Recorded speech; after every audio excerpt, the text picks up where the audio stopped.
Good morning. Welcome to the First Unitarian Society. Excuse me, my name is Becky Burns, and I use the pronouns of she or they, and I'm a member here at our congregation. And one of the ways I serve it is as a worship associate. And today I'm joined by one of our ministers, Kelly Asprooth-Jackson, and the worship team of Linda Warren, Heather Thorpe, Stephen Gregorius, and Daniel Carnes, as well as all of those volunteering today as greeters, ushers, hospitality providers, sound tech, and lay ministers.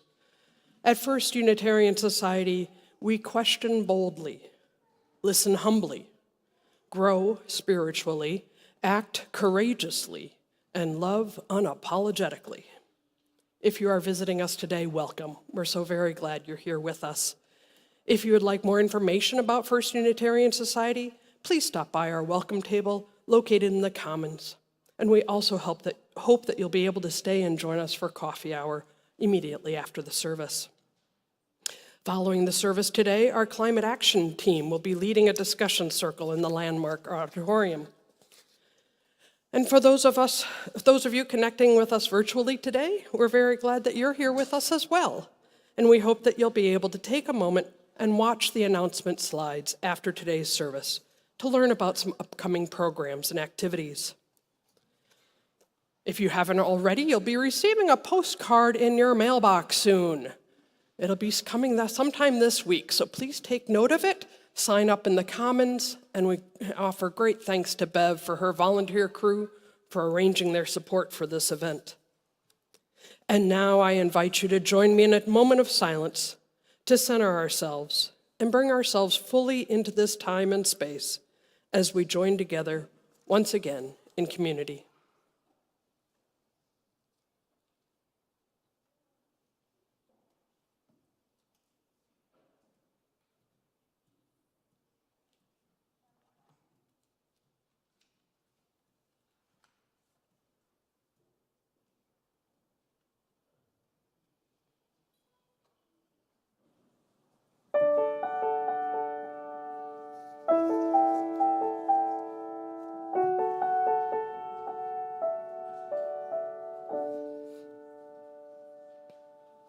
Open the doors, push on looming wooden archers embroidered with ironwork, brace shoulder to shoulder against the weight of history unmoved. Slough off any musty smell of unused joy or stored up sorrow. Knock rust off the hinges if you have to, and let your breath precede you inside. Open the doors more. Make room for a shaft of sunlight to cross the threshold. Give the dust motes something to dance about. Peek through a single slice of possibility and name even the half-hidden truths you see. Open the doors wider still. Pour yourself through the gap. Strut or sneak or sidle as suits you best. Cleanse whatever scrapes catch your skin and bind up the wounds that keep you from entering whole. Open the doors as far as they will go. Draw on the strength of the stones beneath you. Ground yourself in a firm sense of who you are. Stand as a beacon welcoming the next seeker and shine far beyond the lintel and sill. Open all that you are. Heighten and deepen your connections to the world around you. Broaden your definition of neighbor. Grow into the largest target of grace that you can muster. And pray to become a gateway for even greater love and compassion. Open up the doors, my friends, lest we keep the stranger out and condemn ourselves to prisons of our own making. And now I invite you to rise in all the ways that we do and join me in the words of aspiration for the kindling of our chalice flame. May the flame of this chalice, the symbol of our faith, connect us to all who have come before us, all who are with us in body and spirit, and all who are yet to come into being. May it serve as a reminder of our unity and connection across all time and space. And now I invite you to turn to those around you and greet each other with signs of love and peace.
that time again when I would like to invite forward anybody who would like to come up here and share a story with me this morning.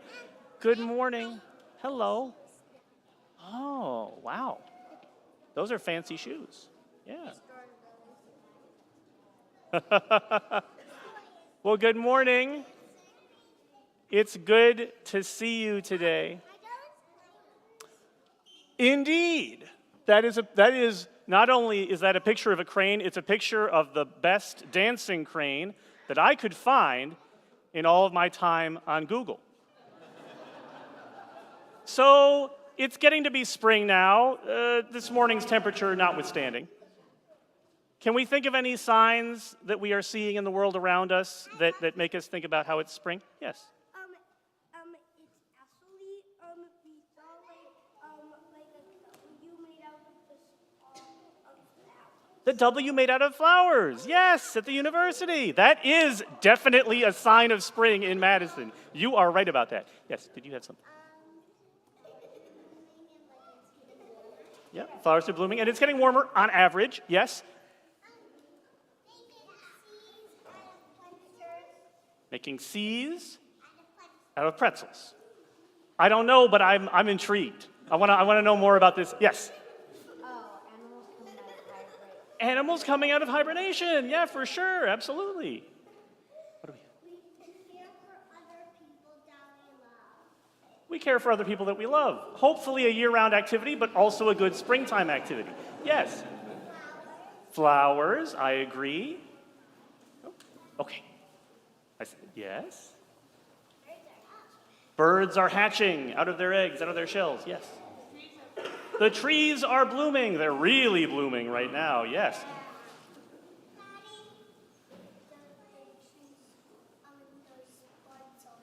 There's buds on the trees. Yes. Yes. Plants are getting sunlight. They're growing bigger. They're blooming. They're blossoming. Yes. Buds are growing on the trees. Yes. Yes. The flowers are coming up. Yeah. Yeah. Thank you. So, here is one example that I have in mind. Some of the birds that don't hang out with us all through the winter are coming back now, and one of those are the sandhill cranes. Have you seen any sandhill cranes yet this season? Yeah? Some of you have? It's not a sandhill crane, but a crane nonetheless. Yes. Mm-hmm. You saw a crane during the winter, out of place, out of step, undermining the entire background of my argument. Yes, thank you. So I have a story for you today that's about some cranes, or at least some cranes are involved in it. But it starts out with a character named Lu Dongbing. This is a story from a very long time ago in China. Did it really happen? I don't know. Can't say. But Lu Dongbing is an actual person who lived a long time ago in China. Can I check in with you at the end? Is that okay? Okay, great. So he was traveling from city to city and town to town. And he was a very wise person, and he was a very kind person, but he didn't have any money at this point in the story. So when he got to a new place, he would have to find someone who would be willing to give him the things that he needed in order to live, things like food and shelter, pretty crucial stuff, even though he couldn't pay them for it. So he went to different restaurants and taverns in each new city, and he would go to the place and he would say, look, I would really like something to eat. I would really appreciate it, but I'm not going to be able to pay you. And most of the people who ran those restaurants and taverns and other places like that were like, well, goodbye. They were not interested in that arrangement. But there was one person in this one particular city who owned a tavern, and when Lu Dongbing explained the situation to him, such as it was, he said, yeah, okay, here, have some food. And Lu Dongbing ate that food, and he drank something to drink, and he had a very nice evening in the tavern, and he thanked the tavern keeper, and then he left without paying, as they had agreed to at the beginning. And so, about a year passed, and he came back through the same town, and this time he started in that tavern where they had been so nice to him in the past, where the owner had been so understanding. And he said, do you remember me? And the tavern said, I think I do, the tavern keeper said.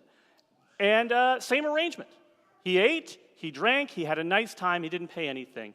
This happened a few more times, a few more years went by, and eventually, on the 4th time, Lu Dongbin said, "Thank you so much. The meals have been excellent. I am very grateful. I would like to do something for you in return."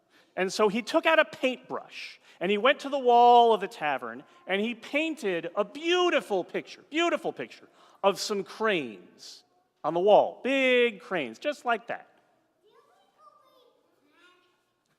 So he painted a picture of the cranes, and he said, "This is a special picture. Play some music and see what happens." And so the tavern folks did. They played some music, and the cranes climbed down off of the wall, and they started dancing. How do you think that a crane dances? I think it's mostly in the wings, personally. What do you think? Oh, like in ballet. Okay, yeah. What do you think? How do you think a crane dances? Okay, I like that. I like the shoulder action. Yep. It can balance, it can spin, it can do some break dancing on its feet. Okay, it can do some breakdancing on its beak. I think that's awesome. I'm not going to be able to illustrate it personally. Yes? Twirling around. Yeah, okay. So the cranes danced, and the people in the tavern thought this was a lot of fun. And they watched the cranes dance, and some of them danced with them.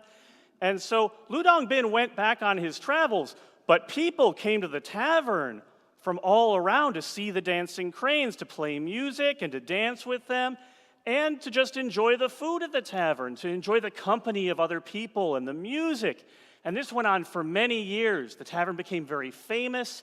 It had a very brisk business. The tavern keeper was doing very well. And many, many years later, Lu Dongbin came back through the city once again, and he came right to the tavern, and the tavern keeper greeted him warmly and said how grateful he was to see him. And Lu Dongbin asked the tavern keeper, "Have I paid you back what I owed you?" The tavern keeper said, "Many, many times over, I have done very well for myself in the years since you painted those cranes on my wall." And the Lu Dongbin said, "Very good. I am glad that I have repaid my debt." And he took out his paintbrush and he painted over the cranes so that they were not there anymore and they wouldn't come down and dance anymore. And do you think that the tavern keeper was disappointed about that? No. I think it would have been reasonable if he had been. I wouldn't be upset with him to be disappointed, but he wasn't. He said, "I'm very grateful for what I received. I do not need more than what I got." And you know what else? The people who were used to coming to that tavern to enjoy the dancing cranes, they kept coming to that tavern.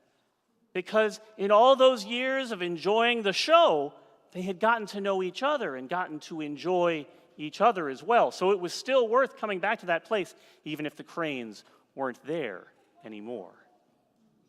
Thank you so much for listening to my story.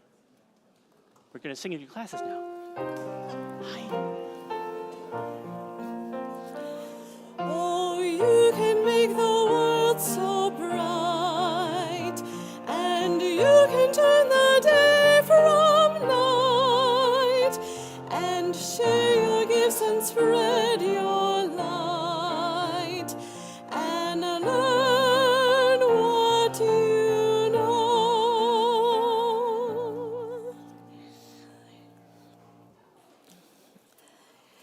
Let's please join together and rise in body or in spirit as we sing hymn number 308, The Blessings of the Earth and Sky.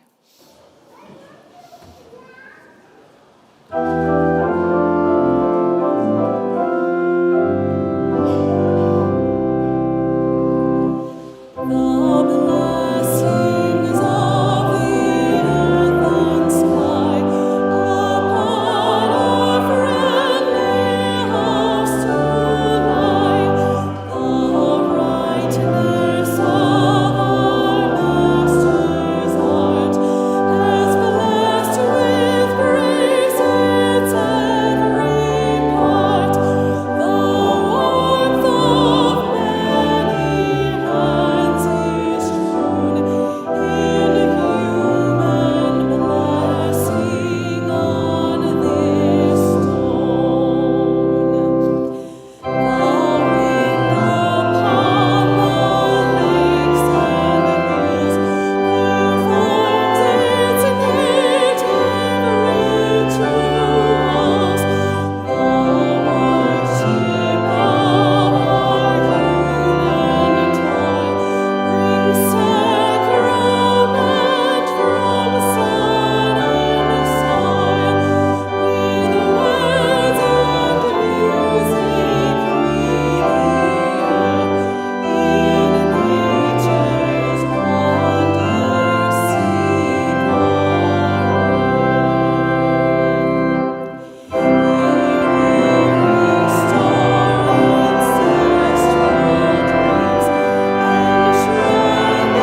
The world is loud.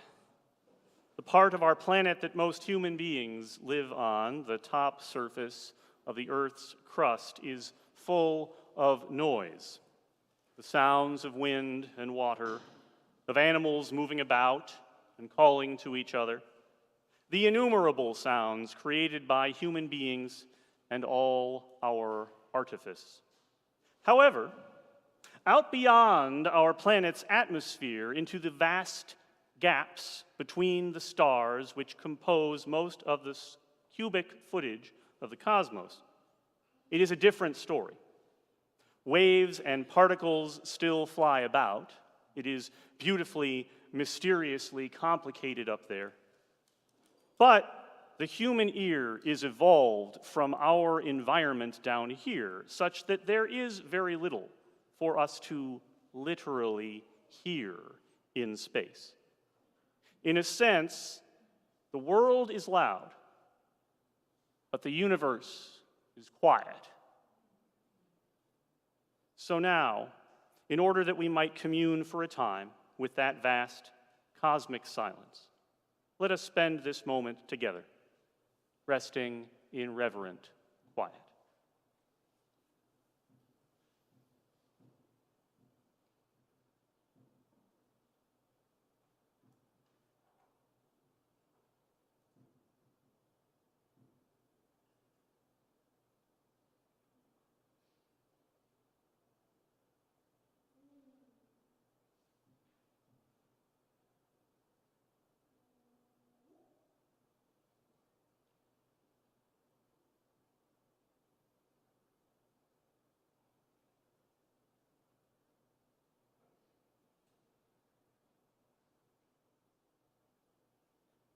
Amen. It must have been hot when they set out into the desert. The spring in Egypt is not what I would call mild, and although the local climate has shifted somewhat in 3,000 years, the Sinai was a desert then, as it is a desert now. In the story of the Exodus, of the liberation of the Hebrew people from slavery in Egypt, the possibility of freedom comes abruptly and is almost immediately revoked. It is a daring, desperate flight into the wilderness, seeking to outrun the grasp of oppression. And in addition to the strain, the struggle, and the fear of that moment, it must have been hot, because the story goes that the people had no time to let bread rise and bake conventionally. They just flattened the dough and carried it on their backs, letting it bake in the sun. That is the reason why the Jewish festival of Passover, which commemorates the story of the Exodus from Egypt and which begins this coming Monday night, is also known as the Feast of Unleavened Bread. Being a Jewish holiday, here in the context of Unitarian Universalism, some number of us celebrate Passover, and most of us do not. Our tradition is shaped and informed by many different strands of human spirituality, and one of these is Judaism. We do not all need to share a given practice or a particular theology in order to engage with it and to learn from it. This vast breadth to our tradition is among its most distinctive and vital qualities when we engage it deeply and with care. Here at FUS, our spiritual theme this month is interdependence, the ways in which our lives and the freedoms and purposes which give those lives meaning rely upon each other. So with Passover about to begin, as a Unitarian Universalist and a Jew, for whom this holiday holds deep meaning, I am inviting you to join me in considering some lessons that we might draw from the particularities of this festival and the story that animates it. So first, just the bare bones of the narrative. Once, the children of Israel were a single family. They were called the children of Israel because there was one man named Israel and his children, their associated households. The family settled in Egypt, where they were welcomed, and over generations they grew numerous, until the Pharaoh, the king, out of fear or greed or malice or all three, decided to subjugate the children of Israel, the Hebrew-speaking people in his midst. They became slaves, and there was suffering and death for a very long time, until the cry for freedom rose to heaven. The demand for justice reached the Pharaoh, and he refused again and again. And with each new refusal, life got worse for everyone, even the Pharaoh. So that one day he relented, and the people fled quickly in case he changed his mind, which he did. He chased after them, trying to recapture them, to force them back into slavery. But Pharaoh failed, and the people got free. This is not a history. It is a type of story older and more powerful than that. It is a myth. And while history is full of details that have no discernible larger meaning, every element of a myth matters. At the triumphant moment of the Exodus story, at the edge of the desert, the people are certainly hot and probably tired, but they are free. And who is they?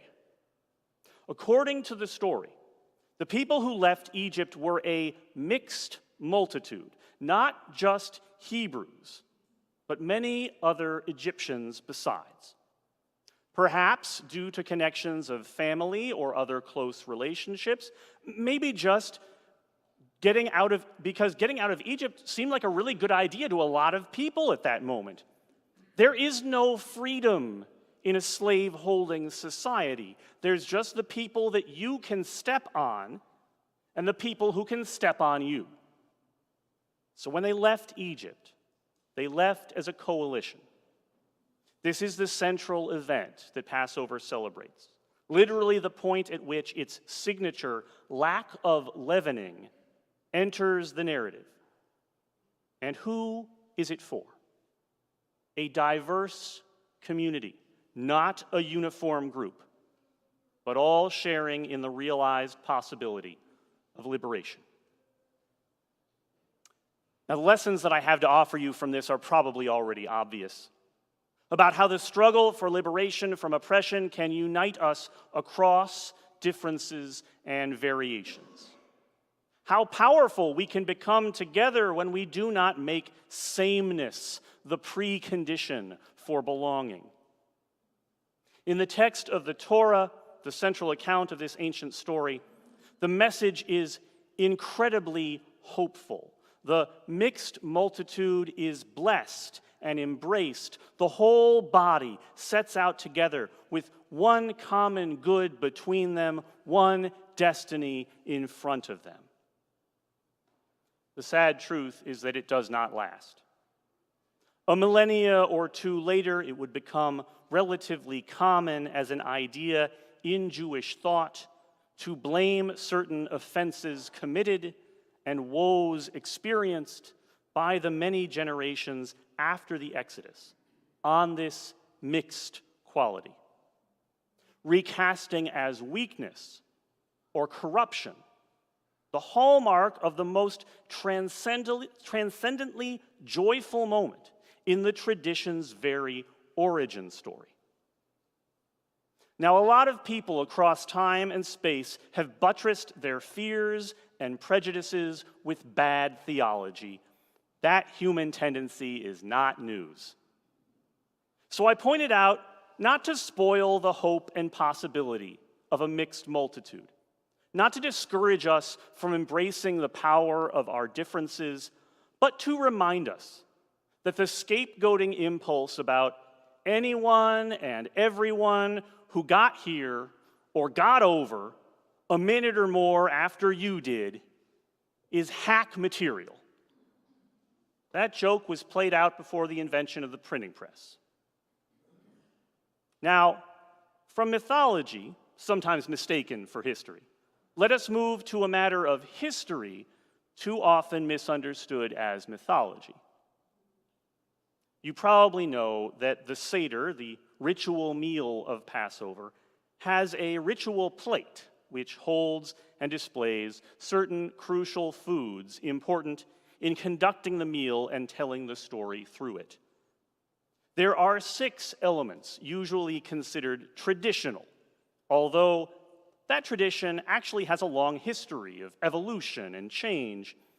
For instance, there used to be a fish, which is a whole different sermon, although, ironically, also having to do with the erasure of women leaders, as this one is about to be.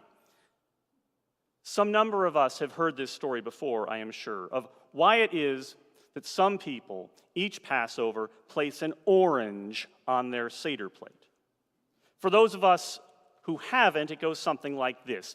At some synagogue, somewhere, sometime, in relatively recent history, a woman was giving a scholarly talk on a topic of interest to the congregation. Occasionally, when this story is told, a phrase that is grounded in the configuration of Jewish religious space that you can get the gist of up. This character needs no particular credential to know intrinsically that his is the most important voice in the room. This anonymous wag interrupted the scholar in order to loudly declare, "Children is why every year at this time we put an orange on our Seder plate as an act of brazen defiance against the patriarchy. Defiance demonstrated by allowing a momentary, impulsive act by a single anonymous man to essentially dictate a change in ritual practice for generations to come." Now, some of us who know this story also know that it did not happen, that it is not the actual story of the orange on the Seder plate. I said before that the woman on the bima sometimes has a name, and when she does, it is usually the correct one, Dr. Susanna Heschel, a contemporary scholar and professor of Jewish studies. But the man in the story doesn't have a correct name because there is no man in the actual story. The actual story is that in the early 80s, Dr. Heschel visited Oberlin College, and she encountered there a particular Haggadah, the book that provides the stories and prayers to guide a group through the Passover Seder.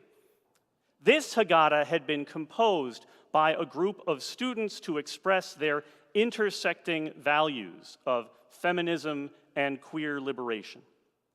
As one expression of this, the text called for placing a crust of leavened bread on the Seder plate, a sign of radical inclusion and solidarity with Jewish lesbians. Today we might extrapolate this to all members of the LGBTQI spectrum. As they had been told time and again that they could not belong in Judaism, had no place in Jewish space, the crust of bread was meant to symbolize the exact opposite. Dr. Heschel was moved by the concept, but found the implementation too transgressive. That crust of bread is the most fundamentally forbidden thing during the holiday of Passover. To her, its presence on the Seder plate was a desecration. It would invalidate the Seder itself, and it would reinscribe the contempt for and intolerance of queerness that it was trying to answer. So she devised a new ritual. She placed an orange on her family's Seder plate as a symbol of everyone excluded from and marginalized within the tradition. It was not there just to be looked at. It was there to be eaten, to be peeled and divided up into sections and shared around the table. so that everyone could taste the sweetness of it, so that everyone could practice expanding the circle of inclusion to something that had not been included before, and so that everyone would have to spit out the seeds, symbolic of the patriarchy, the homophobia, the queerphobia, and all other dimensions of bigotry and bias that we must spit out of ourselves and overcome in our society. The actual story and the more fulsome practice that goes along with it offers us some strategies for building solidarity with one another, being willing to create and adapt new practices, holding an intentional place for those people and identities that have been pushed to the margins, accepting that the project of dismantling systems of oppression will sometimes call on us to do things that others find impolite, like spitting at the dinner table, understanding the confrontation with intolerance as something that requires concrete action and begins within ourselves. It also counsels us to be mindful of the actual stories of things. Without some rigor in attending to the whos, wheres, and whys of things, our stories can drift away from the challenging and towards the comforting, away from disruption and complexity, and towards simplicity and complacency. Like most progressive Jewish people in America, I keep this practice. Whenever I host a Seder, there is an orange on the plate, even if I often struggle to find one with actual seeds in it. But there is a third layer to this story I think we should trouble ourselves with.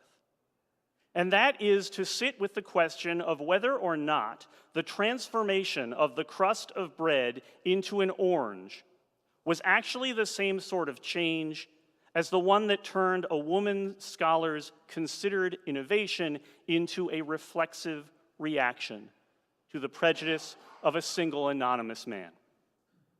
Each change renders its subject less radical, less challenging, less a confrontation with the underlying assumptions of the system it is embedded in. The story about feminist practice becomes centered on a man. A story about transgressive solidarity becomes a new affirmation for the tradition that it was transgressing against. I do not know, but it may well be, that there was someone for whom something powerful was lost in Dr. Heschel's innovation. Someone who might say, I was never so lucky as to be treated like an orange. Surprising, but not unwelcome, sweet, and worthy of a place at the table. No, it's the crust of bread that represented my experience. Cast out, anathema, forbidden. When I looked at it, I saw myself there in the ritual for the first and only time. I do not say this to criticize Dr. Heschel or the gift of practice she has given to contemporary Judaism, a practice I follow myself. I say it to name a question that I do not have an easy answer for, which I believe we all need to make time to sit with. Every practice of inclusion entails some transformation for the group doing the including. Where is the right boundary line precisely between transformation for the in-group and acclimation for the newly included?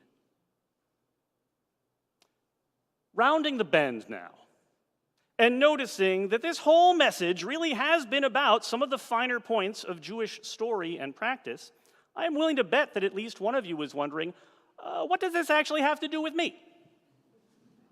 I can enjoy the intellectual stimulation of a lecture on comparative religion from time to time, but I am not Jewish, and this whole thing has gotten pretty deep in the weeds. And it's all right if you feel that way. I still love you. My liberation is still bound up with yours. But I have brought this to you both of these detailed, specific examples from some of the stories and rituals that deeply shape who I am, because they are both about, and Passover, so far as I am concerned, is about, and Unitarian Universalism is absolutely about welcoming the wholeness of every precious individual person into an arrangement of full belonging with the larger whole. Which means that sometimes we hear stories we didn't know before. And if we're honest, not everyone is going to speak to us. Sometimes we share practices that feel unfamiliar, possibly even uncomfortable, although bodily integrity and a baseline of psychological security is always a fair expectation. Our creedless faith refuses to make coerced sameness a precondition for a place at the table, which means that we get the opportunity and bear the responsibility to learn from each other in all of our differences and specificities. The traditional Haggadah, and nearly all of the less than traditional ones I have encountered, contains a formula. The leader indicates the matzah, the unleavened bread, at the table and pronounces in part, "This is the bread of affliction, which our ancestors ate in the land of Egypt. Let all who are hungry come and eat. Let all who are in need come and celebrate the Passover." The terms that we set for belonging, at least explicitly, for moving into relationship with us in our congregation, are very nearly as vast and generous and open as this ancient invitation. Our promises have already been made. The work, as ever, is only for us to live up to them.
I invite you now into this time of giving and receiving, where we give freely and generously to this offering, which sustains our community here, as well as our outreach offering recipient, who this week is Array It Forward, a project that FUS initiated with our partners at Renew Wisconsin.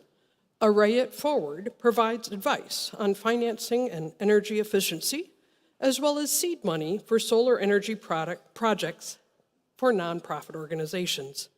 With your help, this program will continue to provide the gift of green energy for years to come. There are multiple ways to share your gifts this morning. Baskets are now being passed here in the auditorium for cash or checks. And you will see on the screen that you can donate directly from our website, fusmadison.org. You will find our text to give information there as well. We thank you for your generosity in your faith and your faith in this life that we create together.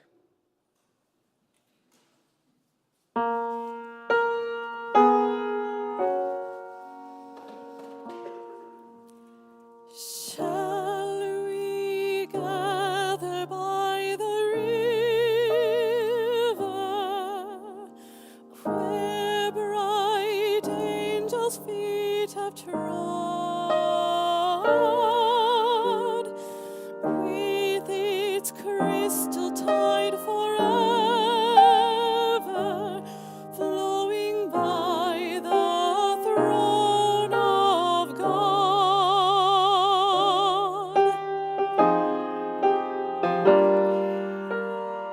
Yes, we'll gather by the river, the beautiful river. Gather with the saints by the river that flows by the throne of God.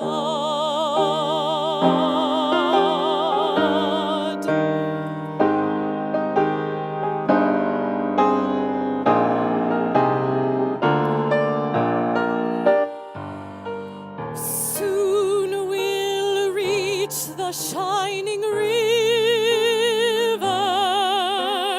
Soon our pilgrimage will cease.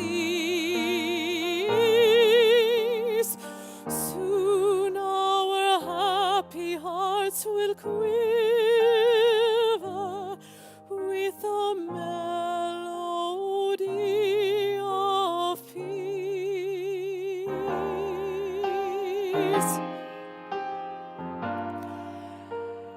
Yes, we'll gather by the river, the beautiful river. Gather with the saints by the river that flows by the throne of God, that flows by the throne of God.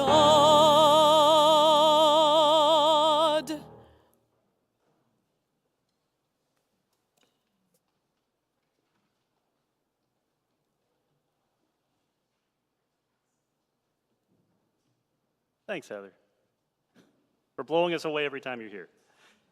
Each week, we gather, carrying in our hearts and joys the losses of our days. We hold our own pain and celebration together with those of the ones we love. We share these here, knowing they are held gently in care, in support, and in love. We light a candle of memory and mourning for Barbara Ellen Strong, who passed from life last week. Barb was a very long-time member of FUS, fiercely committed to this institution, and maintained her presence among us physically, even when it was exceedingly difficult for her to do so. Private memorial was held for Barb this past week, and a public celebration of her life will be planned for later this spring. May the lives that she touched be strengthened and heartened by her memory. One of us lights a candle for their 2-year-old and their care team at UW Children's Hospital as he approaches surgery this week. We extend to you our care, our hope for a good outcome. May all go well. We light a candle for all those who feel isolated by grief, by chronic pain, by mental illness, and all others who are alone and lonely. To you we extend our compassionate hearts. We light a candle of ongoing lament for the violence which plagues our world, Fervently we yearn for peace here at home and around the globe. And we light a candle for all those joys and sorrows, hopes and dreams that remain unspoken in the silent sanctuaries of our hearts.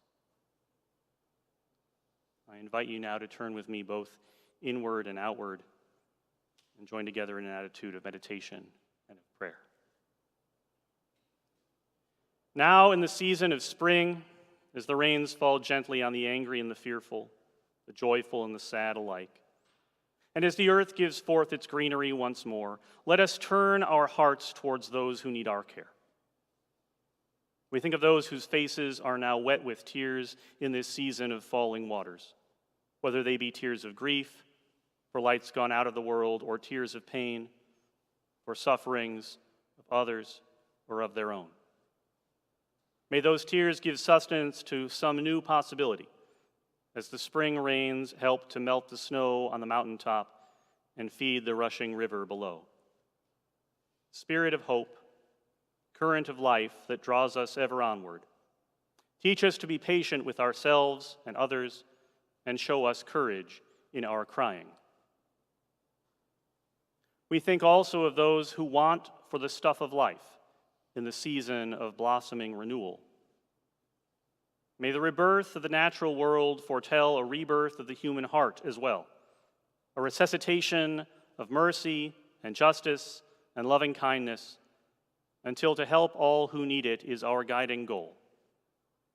Spirit of love, heartbeat within every heartbeat, teach empathy to us and help us never to forget it. We think finally of those who are not free in these days that celebrate freedom, whether that bondage comes from outside or within. May every chain be broken, every tyrant deposed. May every yoke be lifted up and every message of self-hatred be wiped away clear. Spirit of freedom, wind that blows from all directions, unfailing and undaunted, teach us to remake our world into a place where all are free. May the meditations of our hearts lead to the work of our hands. Amen.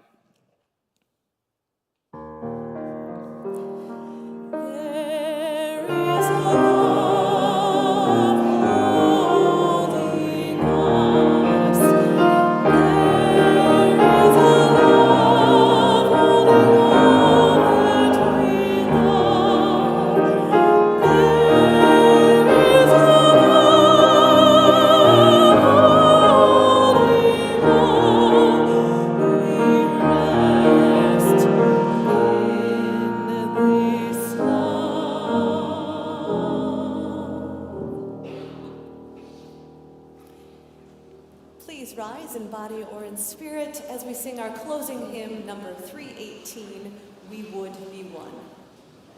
To that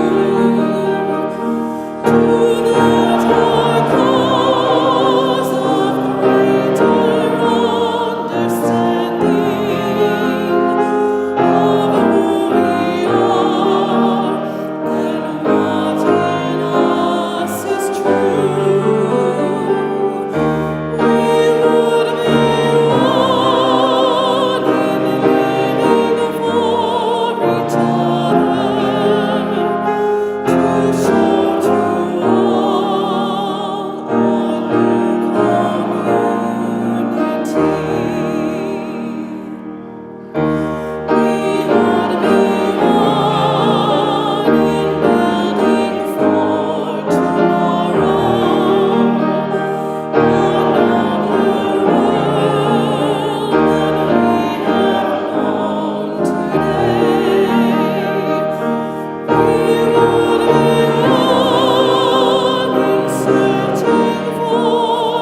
ancestor, Theodore Parker, prayed for us.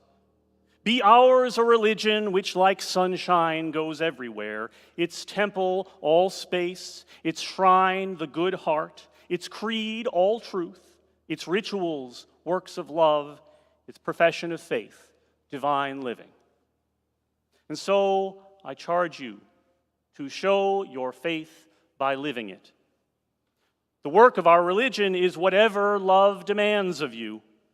Seek and believe all of and only the truth. Worship at the altar of every heart you meet. Move as gently in the world as you do in this place. Go forth and carry this spirit with you everywhere. Amen. Blessed be. Go in peace. And please be at rest for the postlude.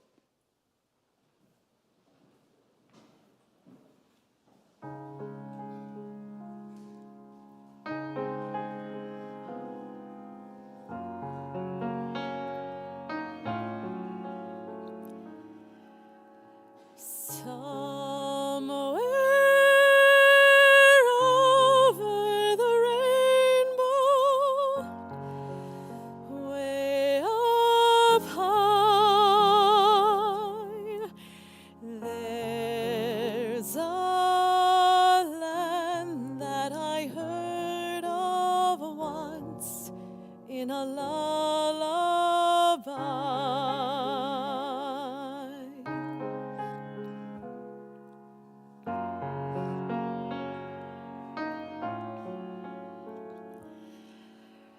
Somewhere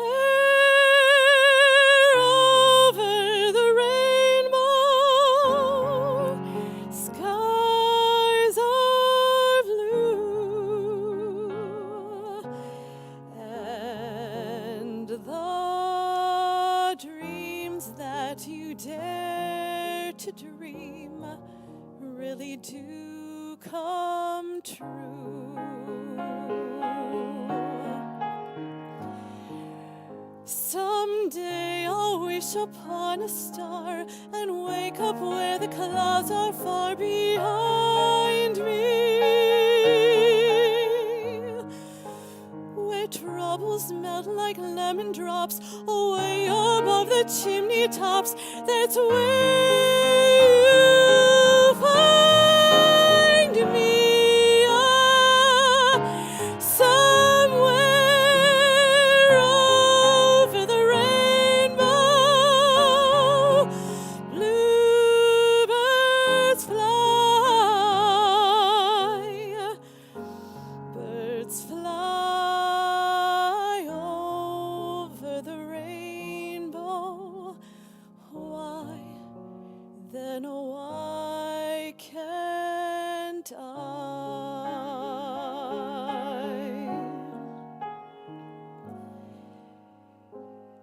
If happy little bluebirds fly